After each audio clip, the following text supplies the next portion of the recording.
அனைவருக்கும் வணக்கம்.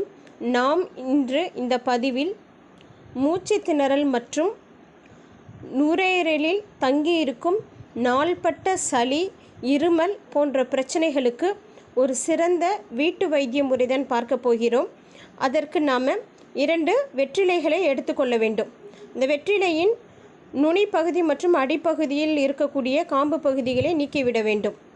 பிறகு இந்த 2 வெற்றிலைகளையும் நன்றாக கழுவி கொள்ள வேண்டும். அதில் ஒரே ஒரு கிராம்பு, அதாவது 2 வெற்றிலையில் ஒரே ஒரு கிராம்பு, ஒரே ஒரு ஏலக்காய், 6 மிளகு. அடுத்து நாம் இதை 4ஆக மடித்து வாயில் வைத்து மென்று அதனுடைய சாற்றை விழுங்க வேண்டும். நல்லா மெல்லணும். மெல்லும் பொழுது நம்மளுடைய வாயில் அதிக அளவு உமிழ்நீர் சுரக்க ஆரம்பிக்கும். அந்த சாற்றை நம்ம அப்படியே விழுங்கிடணும். கடைசியாக பார்த்திங்கன்னா அதனுடைய சக்கையை நம்ம துப்பிடலாம். சில வெற்றிலை பார்த்திங்கன்னா வாயிலே நல்ல மைய அறப்பட்டிருக்கும், அதை அப்படியே நம்ம விழுங்கிடலாம். இந்த வெற்றிலையை பார்த்திங்கன்னா காலை மாலை என 2 வேளை நீங்கள் சாப்பிட்டுட்டு வரலாம். சாப்பிட்டதுக்கு பிறகே நீங்கள் இதை சாப்பிடலாம். இதை சாப்பிட்ட உடனே பார்த்திங்கன்னா உங்களுக்கு இருமல் வர ஆரம்பிக்கும்.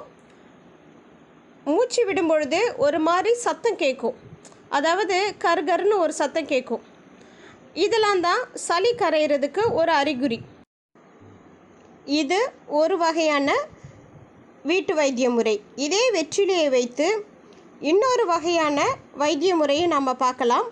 அதற்கு நாம் 2 வெற்றிலைகளை எடுத்துக்கொள்ளலாம். அந்த வெற்றிலையுடைய நுனி பகுதி, காம்பு பகுதியை நீக்கிடலாம்.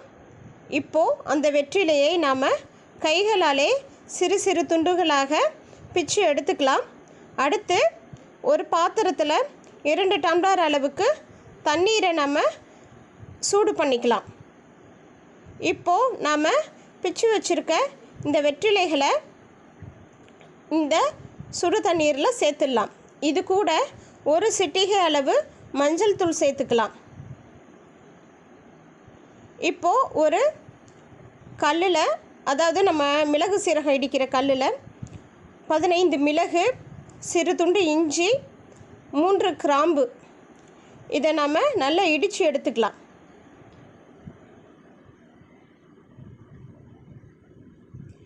இப்போது நாம் நசுக்கி இந்த இஞ்சி, மிளகு, கிராம்பு இது எல்லாத்தையும் கொதிச்சிட்ருக்க வெற்றிலை தண்ணியில் சேர்த்துடலாம். இது ஒரு 10 நிமிஷம் அல்லது 15 நிமிடம் நாம் சிறு தீயில் வைத்து நன்றாக கொதிக்க விட வேண்டும். இப்போது தண்ணீர் கொஞ்சம் சுண்டிய பிறகு அதை எடுத்து நாம் வடிச்சிடலாம். இந்த மாதிரியும் நீங்கள் வெத்தலையை கஷாயமாக வச்சு கூட குடிக்கலாம். சாப்பிட்ட பிறகு 3 வேளையும் இதை நீங்கள் குடிக்கலாம். பெரியவங்களுக்கு ஒரு அரை டம்ளர் போதும், சின்ன குழந்தைங்களுக்கு 1/4 டம்ளர் இதை நீங்கள் எடுத்துக்கலாம். ஒரு நாளைக்கு 3 வேளையும் சாப்பிட்ட பிறகு குடிக்கணும். இப்போது நம்ம 2 வைத்திய முறையும் பார்த்தாச்சு. இந்த வைத்திய முறைகளை நம்ம ஏதாவது ஒன்றை பின்பற்றலாம். இதை நம்ம சாப்பிடும்போது என்ன ஆகுனா, நம்மளுடைய நுரையீரலில் இருக்கக்கூடிய சளியை இம்மீடியட்டாக கரைக்க ஆரம்பிக்கும் பொழுது நமக்கு இருமல் வரும். இது குடித்த உடனே ஒன்று மலத்தின் வழியாக சளி வெளியேறும், இல்லது இருமி வாய் வழியாகத்தான் சளி வெளியேறும்.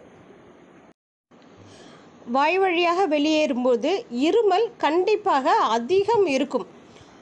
அந்த இருமல் எப்படி இருக்குன்னா, குத்தி இருமல் வரும். சிலருக்கு தாங்கவே முடியாது. அந்த மாதிரி நேரத்தில் தொண்டையிலேருந்து நெஞ்சுக்குழி வரைக்கும் ஒரு வித அடைச்ச மாதிரி ஒரு உணர்வு இருக்கும். அதை நினச்சி பயப்பட வேண்டாம். நீங்கள் என்ன பண்ணுறீங்கன்னா, இருமலுக்கு சுடுநீரை பருகுங்க. இந்த மாதிரி சளி சம்பந்தமான பிரச்சனைகளுக்கு நீங்கள் வெற்றிலை மட்டுமல்லாமல் வேறு ஏதேனும் வீட்டு வைத்திய முறைகளை எடுத்துக்கொள்ளும் பொழுது தயவுசெய்து இளம் சூடான சுடுநீரை மட்டுமே பருகுங்க. எப்பயுமே குடிக்கிற தண்ணீரை குடிக்க வேண்டாம், ஏன்னா அது இன்னமும் இருமலை அதிகப்படுத்தும். அடுத்து இந்த வெற்றிலை வைத்திய முறையை நம்ம உட்கொள்ளும் பொழுது உடனடியாக மொத்த சளியும் கரைஞ்சு நமக்கு வெளியேறிடாது. சிலருக்கு 3 நாளிலேயே இந்த சளி பிரச்சனை, மூச்சு திணறல் பிரச்சனை சரியாயிடும். சிலருக்கு 5 நாட்கள் அல்லது 5 வாரம் அல்லது 48 நாட்கள் இந்த மாதிரி கூட ஆகும். ஆனால் இது மிகச்சிறந்த ஒரு வீட்டு வைத்திய முறை.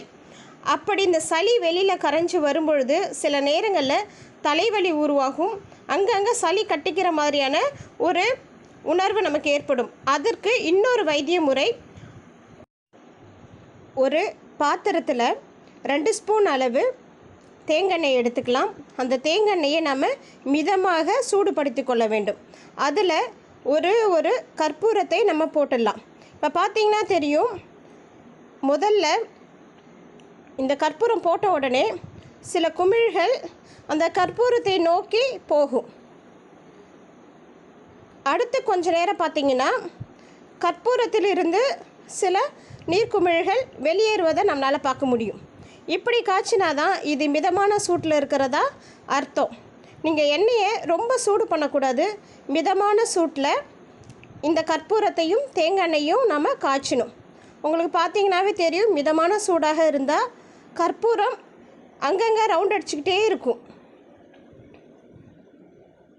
நகர்ந்து வேறு இடத்துக்கு அது போயிட்டே இருக்கும். இப்போ வந்து பார்த்திங்கன்னா கற்பூரம் முழுவதுமாக கரைஞ்சிடுச்சு. இப்போ இதை நம்ம ஆற வச்சுக்கலாம். ஆற வச்சுட்டு நாம் எங்கெல்லாம் வலி இருக்கோ அங்கே தடவி விட்டுக்கலாம். இப்போது இந்த கஷாயம் நீங்கள் எடுத்துக்கிட்டிங்கன்னா இந்த தேங்காய் எண்ணெய் கற்பூரத்தையும் கொஞ்சம் காய்ச்சி வச்சுக்கோங்க. நமக்கு இதை தடவிட்டு படுக்கும் பொழுது சளியும் கரைஞ்சி வெளியில் வரும், நல்ல தூக்கமும் வரும். அதே போல் சுடுநீரை மட்டுமே பருகுங்க. கண்டிப்பாக இது மிகச்சிறந்த வீட்டு வைத்திய முறை. வெற்றிலை நம்மளுடைய முன்னோர்கள்லாம் இதை காலங்காலமாக பழக்கத்தில் வைத்துள்ளார்கள். நமது தமிழ் கலாச்சாரத்தில் தாம்பூலம் தரித்தல் என்ற ஒரு பழக்கம் இருக்கிறது. அந்த பழக்கத்தில் எந்த அளவுக்கு அறிவியலும் மருத்துவ குணமும் நிறைந்திருக்கிறது என்பது இது போன்ற நோய் தொற்று காலத்தில் தான் நம்மளால் அறிய முடிகிறது. இந்த வெற்றிலை வைத்தியத்தை செய்து பாருங்கள். நன்றி, வணக்கம்.